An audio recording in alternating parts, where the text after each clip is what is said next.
चलो देखो ध्यान से, हम लोग हिंदी साहित्य का इतिहास पढ़ रहे थे, ठीक है जी। तो हिंदी साहित्य के इतिहास में आदिकाल को पढ़ रहे थे। तो आदिकाल में हम लोग रासो साहित्य पढ़े थे। क्या पढ़े थे? रासो साहित्य। तो रासो साहित्य में हम लोग अगर बात की जाए कि रासो साहित्य में कितने साहित्य है, कितने बताओगे? 7 गो साहित्य, ठीक है। खुमान रासो, विशलदेव रासो, परमाणु रासो, पृथ्वीराज रासो, अमित रासो, विजयपाल रासो और रणमल छंद। अगर बात किया जाए खुमान रसों के रचयिता तो कौन होंगे?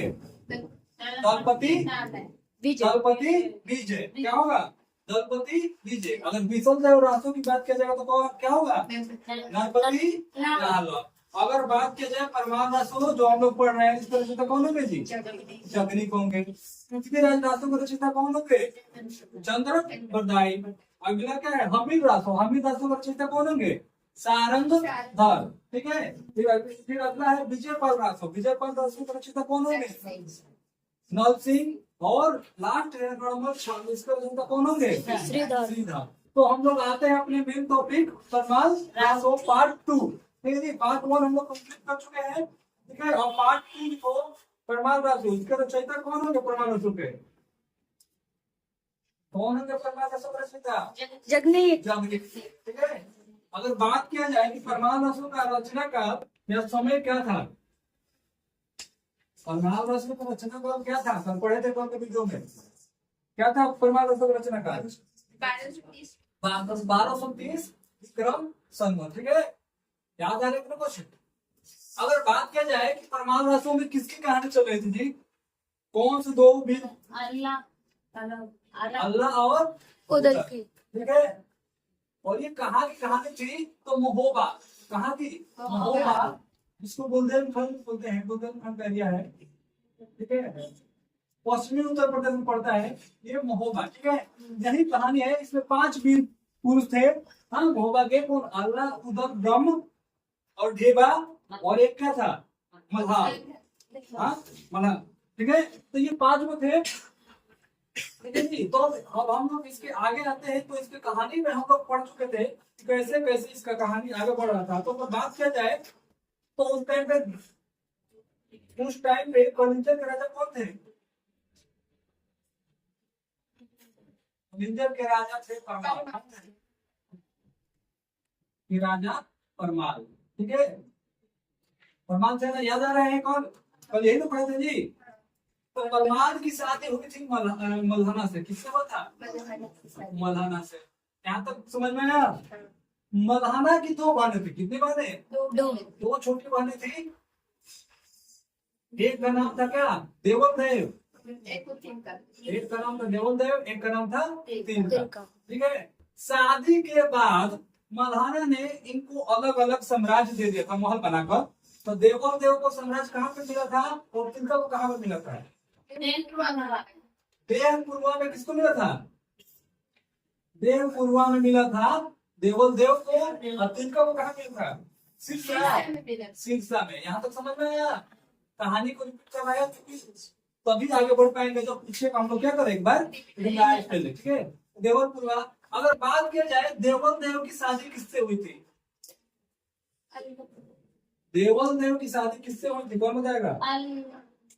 अल्लाह से। अल्लाह थे इनके बेटे की शादी हुई थी। अरे परमाल रासों के 2 भाई थे। याद आ रहा है? दक्षराज, एक वत्सराज। याद आया कि नहीं? कौन सा? एक दक्षराज थे, एक वत्सराज थे, ठीक है। तो एक की शादी दक्षराज थे, एक का शादी हुआ था वत्सराज, ठीक है। यहाँ तक समझ में आया? अगर बात किया जाए देवल देव के पुत्र, तो इनका था अल्लाह। इनके पुत्र का नाम क्या था? अल्लाह। दूसरे का नाम था उदल, जिसके गर्भ में 3 महीने का जब था तब इसके पिताजी को दक्षराज और वत्सराज को मार दिया गया था, सिर काट दिया गया था। इसकी वजह से इसको मानने से इनकार कर दी थी, ठीक है। तो इसकी जो बहन तिनका थी उसने इसको संभाला था। अब अगर बात की जाए मल्हाना के लड़के का नाम क्या था? मल्हाना जो थी, मल्हाना का लड़का, तो मल्हाना का लड़का का नाम था ब्रह्म। क्या नाम था? ब्रह्म, ठीक है। याद आ रहा है? कुछ याद आ रहा है कि नहीं आ रहा है? हाँ, तो ये अगर बात की जाए कि किसने आक्रमण किया था तो मांडवगढ़, किसका बात हो रही थी? मांडवगढ़, मांडवगढ़, मांडवगढ़ के राजा थे बघेल, के राजा बघेल। बघेल ने क्या कर दिया था? आक्रमण कर दिया था और इन दोनों को अपने राज्य में ले जाकर, मांडवगढ़ में ले जाकर पहले तो बहुत सारी यातनाएं थी, बहुत सारा कष्ट दिया, उसके बाद इसको क्या कर दिया? इसके सिर को काट कर बरगद के पेड़ पर क्या कर दिया? लटका दिया, लटका दिया गया था। ठीक है, तो यहाँ तक कहानी, इसके आगे हम लोगों ने बताया था कि इनके जो अल्लाह और उदल थे, तो उदल को इन्होंने फिर से पाल पोस कर बड़ा किया। बड़ा हो जाने के बाद जब उदल को क्या किया गया, राज सिंहासन पर बैठाने की बात आई, यानी उनकी वीरता की चारों तरफ चर्चा हो रही थी, तो उनके एक मामा थे, क्या नाम था? मामा का नाम क्या था? हाँ, माहिर नाम था। क्या था? माहिर। वो आके बोले कि ऐसा हम कैसे मान लें कि दोनों वीर है? हाँ, इनके पिताजी का सिर इनके दुश्मनों के गेट के आगे ऐसे ही टंगा हुआ है, ये कैसे मान लें कि वीर है? तो इन लोगों को पता नहीं था, जब बाद में पता चला तो इन्होंने क्या किया? आक्रमण करने की सोची। कहाँ पे? मांडवगढ़ में। ठीक है, मांडवगढ़ में। तो यहाँ तक हम लोगों ने कल पढ़ लिया था।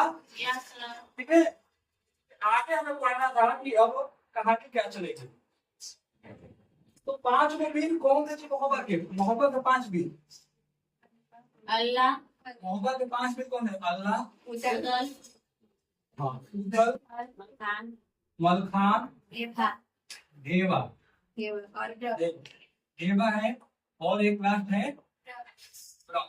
ये 5 वीर थे और इनके आगे कोई टिकने वाला नहीं था, बहुत ही ताकतवर थे और मजबूत थे। ठीक है जी, तो इन्होंने आक्रमण करने की सोची। कहाँ पे? हाँ, मांडवगढ़ बघेल पे। लेकिन ये जो बघेल राजा था उस पे, लेकिन ये इतना आसान नहीं था। ठीक है जी, जो इनके पिताजी के सिर को अपने क्या करें, गेट पे लटका सकता है, वो अगर ये लोग जाएंगे तो जीत पाएंगे? नहीं। अगर हमें अपने दुश्मनों से क्या करना, लड़ना है, तो सबसे पहले उसकी कमजोरी को पकड़ना होगा। ठीक है जी, जब तक कमजोरी नहीं पकड़ेंगे, जोश में जाकर होश गवा देंगे, तो कहानी वहीं पर खत्म हो जाएगी। पता चलेगा इन लोगों का भी सिर वहीं पर कटा मिलता है। लेकिन उन्होंने क्या किया, एक उसको क्या बोलते हैं, षड्यंत्र बनाया, मतलब कि एक नियम बनाया, या जैसे बोल सकते हैं, हमें कैसे वहां पे जाना है। इसके लिए क्या किया, एक ढांचा तैयार किया कि हमें पहले क्या करना होगा, उसके बाद हम वहां पे जाकर आक्रमण करेंगे। तो 5 ने मीटिंग किया। महोबा के जो 5 को थे, अल्लाह, उदल, मलखान, ढेबा, ब्रह्म, महोबा, ये 5 ने क्या किया? मीटिंग किया कि हम कैसे और कब यहाँ पे जाएंगे मांडवगढ़ में, और जाकर क्या करेंगे, यहाँ पर आक्रमण करके अपने पिताजी का जो सिर कट दिया था अल्लाह और उदल के, जो दक्ष राजा और वत्स राजा का सिर कटा था, उसका बदला ले पाएंगे। ठीक है, समझ में आया यहाँ तक? तो अब ये लोग जाने की योजना बनाने लगे। ठीक है, तो इसी में से एक ने बोला कि क्या करते हैं, हम जो दुश्मन है उन्हीं के एक सैनिक को अपने में मिला लेते हैं और वहां से पूछ लेंगे कि वहां पे क्या चल रहा है, क्या नहीं चल रहा है। लेकिन समस्या ये, अगर पढ़े लिखे लोग थे इस वजह से, या ज्ञानी थे, तो इन लोगों को समझ में आ रहा था सारी चीज। अगर अनपढ़ गवार रहेगा तो लोग नहीं समझ पाएंगे। तो क्या किया कि बोला कि ठीक है, अगर मिला लेंगे, क्या पता वो उस एरिया का है, तो हो सकता है वही हम लोगों से धोखाबाजी कर दे, मतलब कि गलत न्यूज देकर हमको बुलाकर हमको ही मरवा दे। सब होगा ना जी, ये पॉसिबल है कि नहीं? हाँ, लेकिन वो तो कैसे भी है, तो वो उसका देश है, अपना देश है, तो अपने देश से कोई ठीक है कि कोई गद्दारी कर रहा है, क्या पता उसके अंदर आत्मा जग जाए, गद्दारी छोड़कर आज अपने देश की रक्षा करने के मन में आ जाए उसे। तो इन्होंने बोला कि नहीं, ये रिस्क वाला काम है। जा रहे हैं हम दुश्मन देश में, अगर वो क्या करे, क्या पता वो हमको ही नुकसान पहुंचा, हाँ, हमला कर दे। तो इन लोग बोले नहीं, ये रिस्क वाला काम है, ये सब करना सही नहीं है। तो इन्होंने बोला कि तब क्या उपाय है, तब क्या उपाय है भाई? तो ये लोग बोले कि चलो तब हम ही लोग चलेंगे। क्या करेंगे? हम ही लोग, ये 5 लोग चले गए जाए।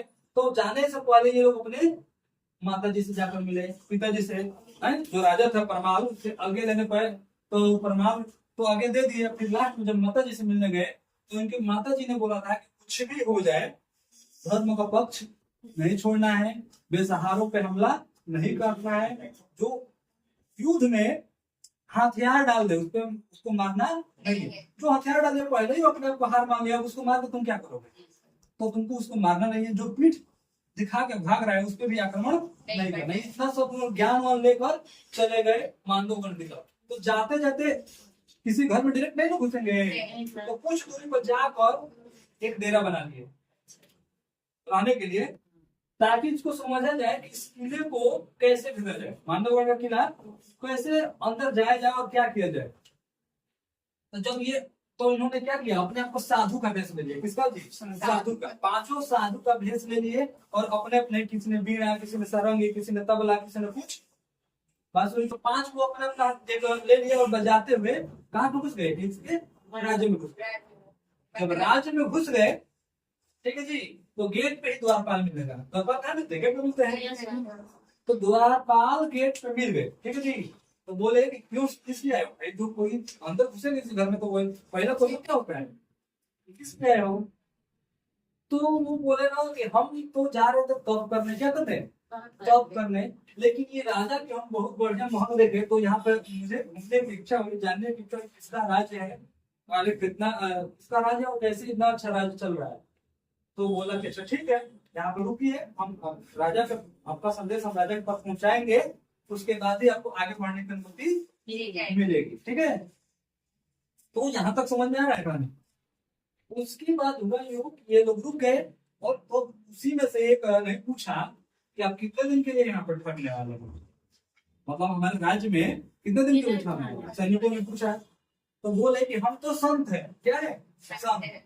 अगर अच्छा से व्यवहार मिला हमारा तो क्या करेंगे, हम कुछ दिन, ज्यादा दिन तक रुकेंगे नहीं। तो नहीं अगर खान पान यानी अच्छे से हमारे साथ व्यवहार नहीं हुआ तो हम तुरंत के तुरंत क्या हो जाएंगे? चले जाएंगे। तो उनकी बात को समझा और उनको क्या कर दिया, अंदर लेके आगे बढ़ा। ये लोग जैसे ही आगे बढ़े, अब कहानी को समझो, जैसे ही गेट से आगे बढ़े, ठीक है जी, तब तक मिल गया बरगद का पेड़। क्या मिल गया? बरगद का पेड़। और बरगद के पेड़ पे दक्षराज और वत्सराज, हाँ, दोनों का सिर यहीं पे कटा हुआ था, टंगा हुआ था दोनों, ठीक है। यानी एक चाचा थे और एक पिताजी थे, दोनों का सिर कटा हुआ था। ये देख कर इसको इतना तेज गुस्सा आया उदल को, इतना तेज गुस्सा आया अल्लाह को कि इसको कंट्रोल नहीं हुआ। मतलब ऐसा हुआ कि क्यों, चाचा ही है पिताजी है, दोनों का सिर कटा हुआ है और तुम कुछ भी नहीं कर सकते, क्योंकि करोगे तो तुम्हारा एक में खंड फूट जाएगा, तुम्हारा भी वही हाल हो जाएगा जो इन लोगों का हाल होगा। हाँ, तो खुद ही फंस जाएंगे। तो इसको उद्धव ने बोला कि अरे भाई तुम क्यों गुस्सा कर रहे हो? अल्लाह को बोला, तो हम लोग साधु महात्मा है, साधु संत इतना गुस्सा नहीं करते हैं। उसके गुस्से को क्या किए, कंट्रोल किए। कंट्रोल करने के बाद, राजा से मिलने के बाद ये लोग चले गए महारानी के पास। किसके पास? महारानी के पास, ठीक है जी। तो महारानी के पास गए, तो महारानी जो थी ना, अब इनकी, ये लोग क्या थे, एक्सपर्ट थे, अपने अपना एक बीड़ा, कोई तबला, कोई कुछ, कोई गाना उन्हें गा कर क्या क्या, तो क्या क्या जाल में नहीं फंसाया, मतलब बजाए ना, तो वो उनके बजाने से क्या हो गई, आकर्षित हो गई, खुश हो गई। क्या हो गई? खुश हो गई। बोले कि अब आपकी क्या, और खुश हो गई। और वो एक थाली में, क्या, एक थाली में वो लेकर आई मोतियों का हार। मोती नहीं होता है, पहले क्या मोतियों ही गिफ्ट में दिया जाता था उपहार में। तो बोले ना कि हम मोती लेकर क्या करेंगे, हम लोग साधु इंसान है, मोती को लेकर क्या करेंगे। बोली कि अच्छा ठीक है, आप मोती का लेकर नहीं करेंगे तो बताइए आप क्या चाहते हैं। तो बोले ना कि हम, आप सुने हैं आपके राज्य की बहुत बड़ी बड़ाई सुने हैं, हम चाहते हैं कि आप हमें क्या करें, अपना राज्य जो है एक बार घुमा दें, यानी भ्रमण करवा दें, ठीक है जी। तो अगर बात की जाए कि रानी का नाम क्या था, रानी का नाम था, यानी बघेल के पत्नी का नाम वही तो रानी हुई थी वहां की, मांडवगढ़ की। तो कोसला नाम था। क्या था? कोसला, ठीक है। तो कोसला जो थी, रानी थी वहां की मांडवगढ़ की। तो इनकी एक बेटी थी, इनकी बेटी का नाम था विजय सेना। क्या नाम था? विजय सेना। तो ये लोग रानी के कक्ष में गए, अपना प्रदर्शन दिखाए, पांचों ने गायन वगैरह किया सब। तो खुश हो गई रानी, ठीक है। बोले कि क्या चाहते हो, तो बोले कि हम आपके राज्य का भ्रमण करना चाहते हैं, ठीक है जी। तो इन्होंने अपनी बेटी विजय सेना को बुलाया और बोला कि ये जो साधु महात्मा है, 5 को साधु महात्मा है, इनको क्या करो, हाँ पूरा महल को घुमवा दो, भ्रमण करवा दो। जैसे कोई नहीं आता है घर पे तो लोग क्या करते हैं, दिखाते हैं कि हाँ ये है वो है। हाँ अब ये थोड़ी किसको पता है कि वो दुश्मन है कि क्या, वो तो साधु के भेष में है लोग। तो ये विजय सेना जो थी इनको पूरा घुमा दे, क्या करने लगी, घुमाने लगी। लेकिन घर में भी लोग घुमाता है ना, तो जहाँ पे गुप्त जगह है, जहाँ पे काम की चीज है, वो उस एरिया में किसी को नहीं ले जाएगा। अपने जान पहचान तक तो लोगों को नहीं ले जाते हैं लोग, तो पड़ोसियों की तो दूर की बात है। ठीक है जी। तो ये पूरा जगह घुमाई। एक था गुप्त सुरंग, क्या था, जहाँ से मांडवगढ़ में आसानी से घुसा जा सकता है और निकला जा सकता है। इधर मतलब वो करना घूमना नहीं पड़ेगा। हाँ आराम से तुम घुस जाओगे बिना गेट के सहारे ही, क्योंकि वो गुप्त सुरंग था जंगल की तरफ। ठीक है, और उसी जंगल की तरफ ये अल्लाह और उधर की सेना डेरा डालकर बैठी हुई थी कि जब इशारा मिलेगा क्या करेंगे, हम आक्रमण कर देंगे। जैसे ही गुप्त सुरंग के पास आई, विजय सेना रुक गई। क्या हो गई, रुक गई। अब क्यों रुक गई, क्यों रुक गई जी, कौन बताएगा। युद्ध करने के लिए, युद्ध करने के लिए, क्योंकि गुप्त सुरंग था। अच्छा ये बताओ, तुम अपने दुश्मनों को अपना कमजोरी बताओगे, नहीं बताओगे ना। मान के चलो तुम्हारे घर में कोई आया घूमने, तुम कुछ चीज घुमा दिए, लेकिन जो तुम्हारा इंपॉर्टेंट चीज जहाँ पे रखा वहां पे ले जाओगे, कभी नहीं ले जाओगे। वो घूमने के लिए रुक गए, तो ये क्या है, घूमने के लिए नहीं, वहां जैसे गुप्त सुरंग आया वहीं पे वो रुक गई कि अब इसको आगे हम नहीं ले जाएंगे। ठीक है, ताकि इनको पता चल जाएगा, तो इनको पता, क्या पता कौन है दुश्मन, हो गया हमला कर देंगे। तो रुक गई। तो ये अब अड़चन उलझन में पड़ गए। क्यों, क्योंकि अगर राज्य का बात माने, राजा का बात माने, तो राजा या फिर राज्य की बात माना जाए तो उसमें कहा गया है क्या कि अपने गुप्त चीजों को दूसरों को नहीं बताना चाहिए। लेकिन माता जी कहा गया था कि सब जगह क्या करो, भ्रमण करो। अभी असमंजस में पड़ गई कि क्या आगे जाएगी पीछे जाए। अगर आगे जा रहे हैं तो हम अपने राज्य के साथ गद्दारी कर रहे हैं, अगर पीछे जा रहे हैं तो अपने माता का आगे का पालन हम नहीं कर पा रहे हैं। वहीं पे रुक गई। ठीक है जी। तो जैसे ही रुकी, उदल को इन पे क्या हो गया, डाउट हो गया, शॉक हो गया। ठीक है, तो उदल बोले कि महारानी, हम लोग साधु महात्मा है और हम लोग क्या करना चाहते हैं, घूमना चाहते हैं पूरा एरिया। ठीक है, आप यहीं पे क्यों रुक जाएंगे, तो आपके माता का क्या होगा, आज्ञा का अपमान होगा। तब तक विजय जो सेना थी वो बोली कि तुम चुप करो। क्या करो, तुम चुप करो, हम तुम्हारे चाल को समझ चुके हैं। क्या कर चुके हैं, समझ चुके हैं। यानी तुम कोई साधु महात्मा नहीं हो, तुम अल्लाह और ऊपर हो, खान हो, देवा हो, ब्रह्म हो, मुझे पहले से ही पता है। ठीक है, तुम मेरी माता को बेवकूफ बना सकते हो, लेकिन मुझको नहीं बना सकते हो। तो बोला कि अच्छा। तो इसने इतना बोला, तब तक फट से तलवार निकाली विजय सेना और किस पे हमला कर दिया, उदल पे हमला कर दिया। और पूरा जोर से मार रही थी उसको, लेकिन उदल क्या कर रहा था, माता जी की आज्ञा था कि स्त्रियों पे हाथ नहीं उठाना है, असहाय को मारना नहीं है। तो वो कुछ नहीं, बस खाली अपना बचाव कर रहा था। क्या कर रहा था, मतलब मार रही थी जोर से, तो ये बस अपना रोक लेता था कि उसको चोट अपने शरीर को बचाव कर रहा था। बचाव करते करते करते करते अगर लड़ाई लड़ना है तो दुश्मनों को एक चीज और भी ध्यान रखना चाहिए, क्या, उसको थका दो, हरा दो युद्ध में। जब थक जाएगा वो खुद ही गिर जाएगा, उसके बाद तुम लोग उसको मार सकते हो यदि। तो विजय सेना उस पे तलवार से हमला करती रही जोर जोर से, और ये अपने आप को बचाते रहा। कुछ देर में ये थक हार कर क्या हो गई, विजय सेना वहीं पे गिर गई। तो उन्होंने पानी फिर को उठा गया, उसको उठाया। और तब उसने पूछा कि तुम लोग इतने महान पुरुष हो, जो तुम्हारे पूरा चारों तरफ वीर गाथा गाए जाते हैं कि अल्लाह और उधर बहुत पराक्रमी है, महान पराक्रमी है, कहीं भी हार नहीं रहे हैं, तो तुम ये कायरों वाला काम क्यों किए, चुपे चोरी क्यों आए, ये मुझे पसंद नहीं आया कि तुम ये चुपे चोरी वाला काम किए। तो उन्होंने बोला कि क्या रीजन था, तो ये बोली ना, ये बोले कौन, अल्लाह और उधर के जो तुम्हारे पिताजी है ना, बघेल, राजा बघेल, ये हमारे चाचा और हमारे पिताजी को क्या कर दिए, उनका सिर काट दिया, उनका कोई गलती नहीं था। ठीक है, तो उसी का बदला लेने के लिए हम लोग यहाँ तुम्हारे यहाँ आए हैं। अगर तुमको कुछ भी करना है तो हम लोग यहीं पे हैं, जाओ, तुमको बताना है अपने जितने जो भी है हमारे पिताजी एक राज्य है, तुम्हारा राज्य जाकर तुम बता दो। लेकिन हमारे पिताजी के साथ क्या हुआ है, अन्याय हुआ है, हम उसी का बदला लेने के लिए यहाँ पे आए हैं, ठीक है जी। तो वो बोले कि ठीक है अन्याय हुआ है, कोई बात नहीं है, अन्याय हुआ है, मान रहे हैं हम, लेकिन ये कायरता पूर्वक वाला तुमको काम नहीं करना चाहिए। तो बोले कि हम लोग कायर, वो बोले कि हम लोग कायर नहीं है, अगर तुमको लग रहा है ऐसे बात है तो जाओ तुम बता दो, लेकिन हम लोग आए हैं तो मार कर ही जाएंगे, यानी उनका सिर काट के लेकर ही जाएंगे, बताना है जिसको बताना। तो इसको अपने गलती का एहसास हो गया था कि मेरे पिताजी क्या है, गलत है, तो इसने उनका सपोर्ट कर दिया, किसका, अल्लाह और उधर का। यानी गुप्त सुरंग के बारे में बता दिया कि गुप्त सुरंग कहाँ से निकलता है, एंट्री करता है और कहाँ पे निकल जाता है, यानी बंद की तरफ निकल जाता है, ठीक है जी। जब इतनी बातें इनको पता चल गई गुप्त सुरंग के बारे में, ठीक है, तो अल्लाह और उधर ने क्या कर दिया, अपनी सेना को क्या बोला कि अब क्या करो, आक्रमण कर दो, कहाँ पे, मांडवगढ़ में। कहाँ पे जी, मांडवगढ़ में। तो जैसे ही ये पता चला, मांडवगढ़ के राजा कौन थे, बघेल। कौन थे, बघेल थे। मांडवगढ़ का राजा को, बघेल को पता चला कि क्या इनकी सेना पर, यानी इनके राज्य पर महोबा के वीर लोग या सैनिक लोग क्या कर रहे हैं, हमला किया है। तो बघेल के दो पुत्र थे, कितने पुत्र, दो पुत्र थे, ठीक है। तो एक का नाम था, एक का नाम क्या था,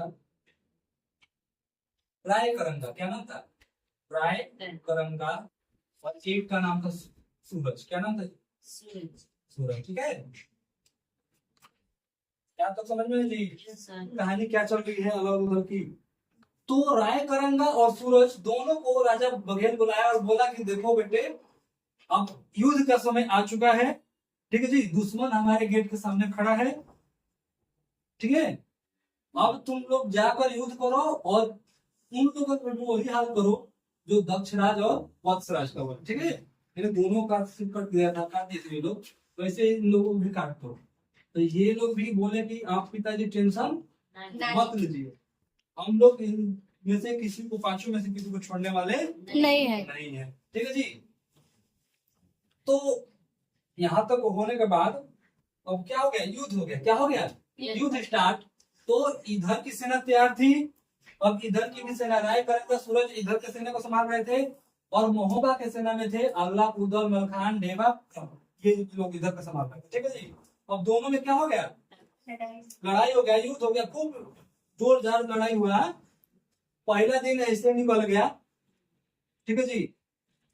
उदल जो था राय करंगा को बहुत बहुत नुकसान पहुंचाया, और ये मांडवगढ़ की सेना को बहुत नुकसान पहुंचाया। लेकिन शाम होते ही युद्ध को क्या कर दिया गया, रोकना पड़ा, क्योंकि पहले के जमाने में जो भी युद्ध होता था ना, जैसे सूरज ढलता था युद्ध को क्या कर दिया जाता था, समाप्ति की घोषणा कर दिया जाता था, और फिर सुबह की किरण के साथ फिर से स्टार्ट हो जाता था। तो उस टाइम पे उतने भी वो क्या हो गया, रुक गया। फिर जब दूसरे दिन आया लड़ने के लिए, ठीक है जी, तो सूरज लड़का आ रहा था, तो राय करंगा हार गया, इससे किससे, उदल। हाँ, तो सूरज लड़का रहा कि आओ मेरे से युद्ध करो। है तो अल्लाह बोला कह रहे तुम्हारे लिए तो हम क्या, तो हमारे छुटके भी और काफी है। हाँ, उधर ही काफी, उधर गया इसको लड़ने के लिए, ठीक है जी। तो ये हरा दिया, फिर इसको हरा दिया, दोनों को हरा दिया, ठीक है। जब हरा दिए ये लोग, तो यहाँ से इनकी क्या होगी, कमजोर हो गया ये। लेकिन एक टाइम ऐसा आया था इस युद्ध में, अल्लाह, और उसका घोड़े का नाम था, उधर के घोड़े का नाम बैदुल। क्या नाम था, बैदुल, ठीक है जी। उधर के घोड़े का नाम क्या था, बैदुल। घोड़ा भी युद्ध में बहुत इंपॉर्टेंट होते हैं, ठीक है। तो बैदुल जब ये हार गया ना, गुस्से में लाल होके अपना भाला फेंक दिया। क्या फेंक दिया, भाला। तो घोड़े जितना चालाक था कि वो समझ गया उसके चाल को, अपने आप को पीछे कर दिया, पीछे कर दिया, भाला जाकर जमीन में क्या हो गया, धंस गया, और ये बच गया। कौन, हाँ, उधर बच गया, ठीक है जी। तो इसके बारे में एक कहा पद है, बोला गया है, एक गज भर धरती चीरत फारत, भाला धरती गया समाये, धन्य धन्य घोड़ा बैदुल्ला, जो स्वामी को लिया बचाए। मतलब एक गज भर धरती, यानी एक गज धरती, इतना जोर से वो भाला फेंका था कि एक गज, एक हाथ धरती क्या हो गया, धरती में भाला समा गया, ठीक है जी। और भालू धरती में समा गया, धन्य धन्य, यानी बहुत बढ़िया घोड़ा है, बहुत धन्य धन्य, मतलब धन्यवाद उस घोड़े का कि जिसने अपने मालिक उदल को जान में क्या कर लिया, बचा लिया। मतलब ये हुआ। तो उदल ने बोला, अब उदल ने क्या बोला, पहली बारी में बोलत नहीं, क्या पहली बारी में बोलत नहीं, मतलब ये पहले मतलब फिर से ललकारा जब इसको युद्ध के लिए, तो उधर क्या बोला, पहली बारी में बोलत नहीं, मतलब पहली बार हम किसी को कुछ बोलते नहीं है। नहीं है, ठीक है जी। दूजे में नहीं करत बा, कोई उकसाएगा तो पहली बार में हम कुछ नहीं करेंगे, हम तो कुछ नहीं बोलेंगे, और दूजे में नहीं करत बा, मतलब दूसरे बार भी अगर उकसा रहे तो हम करेंगे, उसके बार नहीं करेंगे, ठीक है जी। अब आगे सुनो, तीसरे में छोड़त नहीं, मुंह में ठूस दियो तलवार, ठीक है। छोड़ेगा नहीं। हाँ, तीसरे में कोई चांस नहीं है बचने का। देखो इसने उधर ने क्या बोला, पहली बारी में छोड़ नहीं,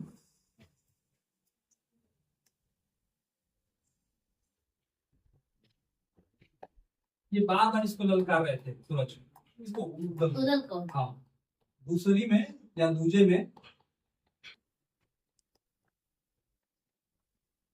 क्या था, दूजे में नहीं करत बा,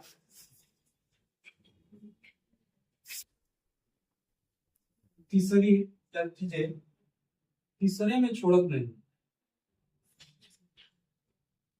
ये एक प्रसिद्ध दोहा है, अल्लाह उधर जब पढ़ो ना, बहुत अच्छी कहानी है।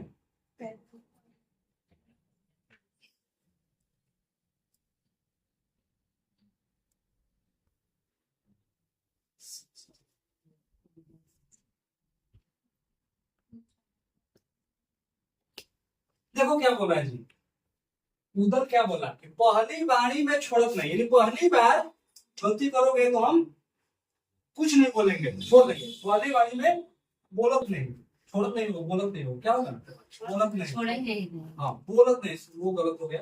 क्या है, पहली बारी में बोलत नहीं, पहली बार जब गलती करोगे तो हम कुछ नहीं बोलेंगे। दूजे में नहीं करत बात, दूसरी बार बोलोगे तो हम तुम पे हमला नहीं करेंगे। तीसरी में छोड़त नहीं, मुंह में ठूस दियो तलवार। कहने का मतलब अगर तीसरी बार भी वही गलती दोहरा रही हो तो उस टाइम पे छोड़ने वाले नहीं है, मुंह में तलवार क्या कर देंगे, ठूस देंगे, नहीं तुम्हारी कहानी वहीं पे खत्म। तो इसने वही किया, राय करंगा को थका दिया युद्ध में, उदल ने राय करंगा को क्या कर दिया, थका दिया। जब थक हार कर गिर गया, जैसे ही गिरा उसके छाती पर लेकर तलवार मार करके उसको मर्डर कर दिया, उसका सिर काट दिया, ठीक है जी। तो जैसे ही पता चला ये बात, जैसे ही पता चला किसको, राजा बघेल को, मेरे बेटे को इन्होंने मार दिया, अब इसकी हालत खराब। यानी वास्तव में ये जो अल्लाह और उदल के है, ये छोटे मोटे बालक नहीं है, देखने में छोटे मोटे हैं लेकिन काबिल बहुत ज्यादा है, ठीक है जी। Yes sir. तो राजा बघेल की क्या हो गई, हालत खराब हो गई, ठीक है जी। अब वो अपने सेनापति को भेजा लड़ने के लिए। राजा बघेल ने जब देखा कि अब वो हार रहे हैं तो उसने क्या किया, सेनापति को भेजा, लेकिन सेनापति भी क्या हो गया, हार गया। क्या हो गया, हार गया। अब इसकी तो और हालत खराब की, अब तो किसी को भेज रहे हैं वो क्या हो रहा है, मर ही जा रहा है। अब क्या किया जाए, कैसे बचाव किया जाए, ठीक है जी। तो अब इसने क्या किया,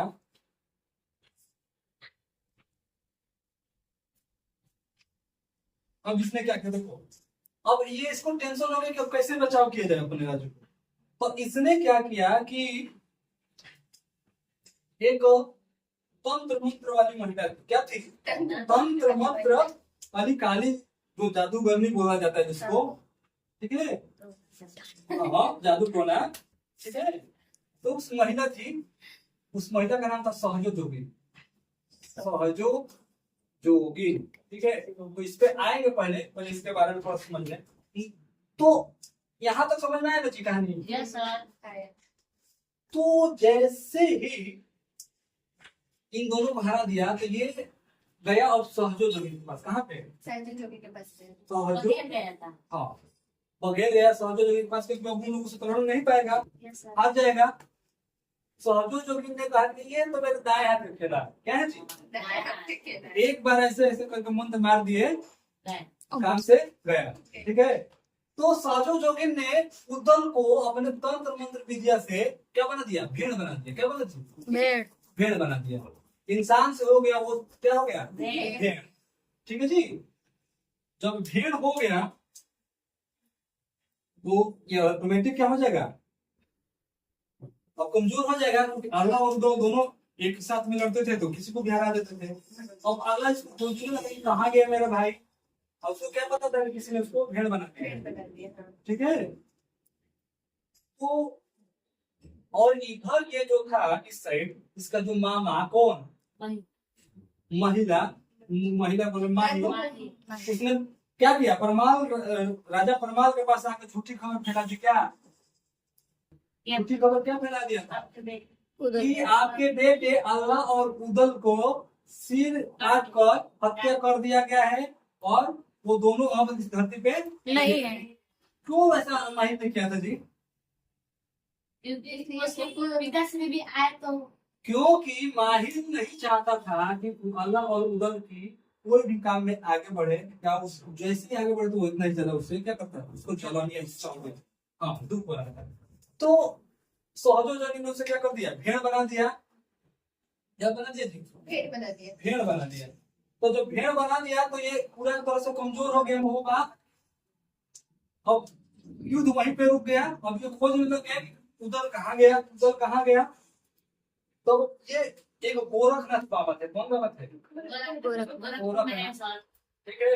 और नाथ साहित्य में पढ़ाए नहीं पढ़ाए ना, पढ़ाएंगे नाथ साहित्य। ठीक है। तो उसमें गोरखनाथ का जिक्र आएगा। तो गोरखनाथ बाबा ने अपने ये देखो, गोरखनाथ बाबा ने अपने तंत्र मंत्र से सिद्धि से ये पता कर लिया कि जो उदल है उसको क्या बना दिया गया है? भेड़ बना दिया गया है। ठीक है जी। और भेड़ बनाकर उसको कैद कर दिया गया। ठीक है। तो गुरु झील में एक गुरु थे, झील में उनका नाम क्या था? झिलमिल। तो झिलमिल में वो पैक कर दी थी सहजो जोगी। जैसे सांप नहीं होता उसको पैक कर दिया जाए डब्बे में। जैसे तोता के राजा के जान पहले के जमाने में किसमें होता था? तोते में होता था ना। तो यही बात है कि झिलमिल में पैक कर दी थी। तो गोरखनाथ ने पता लगा लिया और ये लोग जो दो भाइयों को इसने भेज दिया कि जाओ उनके यहाँ सीधी करो। जब सीधी करके जब झिलमिल पसंद हो गए तो उन्होंने पूछा कि तुमको क्या वरदान में चाहिए। तो उन्होंने बताया कि मेरे भाई उदल को सहजो जोगी ने क्या बना दिया है? भेड़ बना दिया। ठीक है जी। तो भेड़ बना दिया है, उसको फिर से आप क्या कर दीजिए? अपने शक्ति से मनुष्य ही इंसान बना दीजिए। तो उन्होंने इसको फिर से उदल को क्या बना दिया? इंसान बना दिया, मनुष्य बना दिया। अब फिर से लड़ाई स्टार्ट हो गई महोबा और पांडवगढ़ में। जैसे ही पता चला ये बात बघेल को कि फिर से उदल क्या हो गया? इंसान बन गया और इस पे हमला करने वाला है, तो ये जाकर छुप गया। कहाँ पे? गुप्त सुरंग में। कहाँ पे थी? गुप्त सुरंग में। गुप्त सुरंग में जाकर छुप गया, क्योंकि सबसे सुरक्षित वही जगह थी। वो जाना था, कोई नहीं जानता। हाँ, वो कोई नहीं जाना था। ये नहीं पता है कि उसकी बेटी ही उसको बता चुकी है गुप्त सुरंग के बारे में। जाकर वहीं पे क्या हो गया? छुप गया। अब ये लोग पूरा राज्य में खोज रहे हैं मांडवगढ़ में, कहाँ है कहाँ है कहाँ है, किसी को पता ही नहीं चला। 3 भाई खोज रहे थे, किसी को पता ही नहीं चला कहाँ है। तो जैसे ही गेट से बाहर निकले, ठीक है, तो गेट से बाहर निकले तो फट से मिल गई ये सहजो जोगी। सहजो जोगी मतलब कालू जादूगर नहीं है, जादू तंत्र मंत्र जादू करने वाली महिला थी। ठीक है। तो ये मिल गई फट से। इन लोगों को पता चल, देख लिए इसको, पकड़ लिए। पकड़ के इसका जो देखो शक्ति कहाँ था, जैसे तोते राजा की शक्ति तोते में होता था ना पहले के जमाने में कहानी में। तो इसकी शक्ति जो थी यहाँ पे, यानी चूड़ा, क्या बोलते हैं यहाँ पे? चूड़ा बोलते हैं। महिलाओं जो यहाँ पे बांधती उसको चूड़ा बोलते हैं ना। तो उसी में उसकी शक्ति थी। ठीक है जी। उसके जूड़ा को काट दिए तलवार से, उसके जूड़ा काट दिया, उसकी शक्ति वहीं पे क्या हो गई? खत्म हो गई। यानी अब वो कुछ भी तंत्र मंत्र करेगी, इन लोगों को असर होने वाला नहीं है। हाँ, प्रभाव नहीं पड़ेगा। तब ये लोगों ने बता दिया, जैसे कि लोग बताए कि हमें तो राजा पता ना कहाँ है, पूरा राज छान बन गया, राजा को कोई आता पता नहीं चला। तुरंत इन लोगों को पता चल गया उदल को, ये जाकर गुप्त सुरंग में ही छुपा होगा। कहाँ पे छुपा होगा? गुप्त सुरंग में। गुप्त सुरंग में ही छुपा होगा। ठीक है जी। तो गुप्त सुरंग में छुपा होगा। तो राजा बघेल का एक हाथी था, बहुत भयानक हाथी था। ठीक है जी। तो उसी हाथी पर यह जाकर का बैठ कर, उसका हाथी का नाम था भैरवानंद। क्या नाम था? भैरवानंद। बहुत क्या था? भयानक हाथी था। ठीक है जी। उसी पर जाकर वो आराम से बैठ के गुप्त सुरंग में छुपा हुआ था। जैसे ही पता चला उदल को, उदल ने बोला कि क्या कर दो, सुरंग में आग लगा दो। क्या हैरवानंद, हैरवानंद, सुरंग में क्या कर दिया गया, आग लगा दिया। जब आग लग जाएगा यहाँ से, हाँ तुम यहाँ पे छुपे हो, लोहा देखो लोहा, जब यहाँ पे गर्म करोगे ना, यहाँ तक ब्लास्ट होगा तो धीरे धीरे गर्म गर्म होते थे यहाँ पे पहुंच जाएगा, पहुंचा है ना जी। तो ठीक वैसे ही जैसे ही सुरंग के गेट पे आग लगा दिया गया, इसका धुआं, उसकी गर्मी धीरे धीरे क्या हो गई, फैलती गई अंदर की तरफ। अब जैसे पहुंच गए राजा बघेल के पास, ऐसे किसी को किसी रूम में बंद कर दिया जाए और उसमें क्या कर दिया जाए, आग लगा दिया जाए। आग लगा दिया मतलब धुआं कर दिया जाए, तो कितना देर बर्दाश्त करेगा, लास्ट में उसको बाहर निकलना ही पड़ेगा जब दम घुटने लगेगा। तो हाँ कोई ऑप्शन नहीं रहेगा, दम निकलना ही पड़ेगा। तो इसको जैसे ही आग लगा दिया गया और लास्ट में जब पहुंच गया गुफा के अंदर तक धुआं और गर्मी पहुंच गया, तो इससे ना हाथी से बर्दाश्त हुआ ना ही राजा से। लास्ट में क्या हुआ, गेट से बाहर निकला। जैसे ही निकला उदल अपना तलवार और घोड़ा लेकर खड़ा था। घोड़ा का नाम था बैदुल। एकदम इतना तेज बिजली की रफ्तार से लेकर गया घोड़े को दौड़ाते हुए, और जैसे ही गेट से निकला घोड़ा एकदम उधर एक तरफ जंप मारा कि सीधा चला गया हाथी के ऊपर वाले हिस्से पर गया, और वहीं से तलवार से मारकर क्या कर दिया, इसको कर दिए, बघेल को काट दिए। और काट कर अपने पिताजी की बदला तो क्या कर दिए, अल्लाह और उदल ने पूरा कर लिया। ठीक है जी। तो अल्लाह और उदल ने अपने पिताजी का बदला पूरा कर लिया। और ये लोग जब जैसे राज्य में गए, कहाँ पे, महोबा, इनका खूब धूमधाम से स्वागत किया गया। इनको जैसे प्रभु श्री राम आए थे, उनको दीपावली वगैरह सब सजा दिया गया था, वैसे ही उस महोबा की जो राज्य था उनको क्या कर दिया, सजा दिया गया था। लेकिन अब मेन समस्या थी, इनके जो मामा है ना उसको संतुष्टि नहीं थी। मामा का नाम क्या था, माही। ठीक है जी। तो ये हमेशा चाहता था कि अल्लाह और उदल सही से न रहे। तो इसके आगे अभी एक और पार्ट है, पार्ट 3। इसमें पता चलेगा कि माहिर अल्लाह और उदल को मारने में कामयाब हो पाता है कि नहीं हो पाता है। तो इसके लिए कम से कम कितना लाइक चाहिए, 10 कमेंट चाहिए, यस। तो अभी पार्ट 3 आएगा।